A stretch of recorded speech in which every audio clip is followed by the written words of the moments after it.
Tadi yang saya lakukan adalah melatih nafas yang di awal 28 detik dan terakhir di ending setelah latihan saya bisa menahan nafas selama 41 detik. Ini Buteyko Advance. Halo, kembali lagi bersama saya Mei. Tadi saya sedang latihan bernafas dengan cara yang benar. Mungkin kalian berpikir, emang ada ya yang nggak bernafas dengan benar? Ya, kadang-kadang kita nggak sadar kalau kita ngomong atau kita diem tuh mulut kita tuh terbuka, sehingga tanpa sadar tuh ngambil nafasnya itu dari mulut, padahal harusnya dari hidung. Cara pernafasan yang benar melalui hidung, mengambil nafas melalui hidung, kemudian mengeluarkan dengan cara yang benar, dan harus dari hidung juga, usahakan tidak dari mulut. Bahkan olahraga pun sebenarnya dianjurkan begitu. Saya melakukan yoga itu saya bernafas tetap melalui hidung dan menghembuskannya melalui hidung juga. Jadi biasanya kalau kita olahraga kan menghirup terlalu banyak, terus kemudian menghembusinnya melalui mulut gitu. Padahal harusnya yang benar itu adalah tetap menghembuskannya pun atau exhale-nya pun melalui hidung.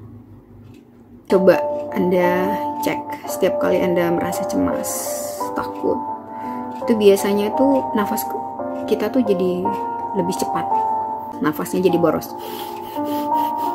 tanpa sadar. Terus itu akhirnya jadi berpengaruh sama jantung juga jadi berdetak lebih cepat. Biasanya kalau ada klien atau pasien yang datang itu yang paling pertama saya bantu atau saya berikan intervensi itu adalah bagaimana mengolah nafas dengan benar. Salah satunya itu nafas melalui perut, jadi di diafragma. Kita inhale nafas, baru kita keluarin itu harus perut gitu, yang gembung. Jadi bukan di sini, tapi di sini, di perut. Jadi saya sering mengatakan bahwa kadang-kadang kita nggak bisa kontrol pikiran, kita nggak bisa kontrol perasaan kita pas lagi cemas. Hei pikiran, berhenti dong, nggak usah mikirin. Aduh, perasaan ini gimana?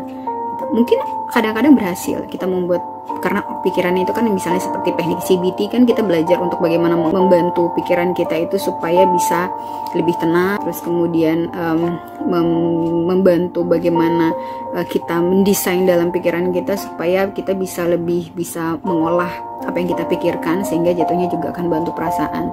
Tapi kadang-kadang tidak bisa cepat, nggak bisa tiba-tiba langsung switch pada soal cemas terus tiba-tiba oke, kenapa sih begini, terus kemudian akhirnya mengolah di dalam sini. Itu tuh nggak bisa cepat. Begitu pula perasaan, ketika kita lagi galau, gundah gulana, itu nggak bisa langsung cepat untuk di switch. Perasaan udah dong, udah kita makan yang banyak terus tiba-tiba langsung enak. Mungkin ada yang tidak berhasil juga, atau tiba-tiba udah sih jalan aja. Tapi pada saat itu, begitu kita cemas, takut, yang paling pertama yang bisa kita kendalikan itu adalah nafas.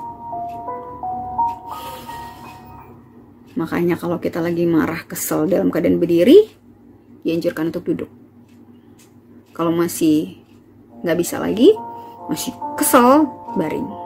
Setelah itu kita belajar untuk mengolah nafas. Inhale, hirup, kemudian exhale, dikeluarin lagi perlahan-lahan. Nah, biasanya kita akan jauh lebih tenang setelah hitungan kesekian. Itu gunanya tadi Buteyko yang saya sedang lakukan. Gimana kalau tidur? Saya juga pakai ini, Micropore. Nih sebenarnya dianjurkan buat kalau malam, usahakan untuk ini kan kadang-kadang kita nggak sadar mulut terbuka. Biasanya saya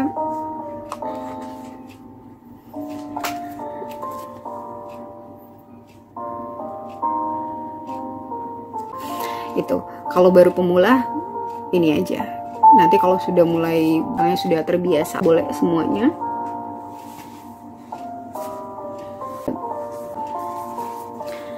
Jadi ini adalah salah satu teknik yang sudah saya lakukan. Terima kasih.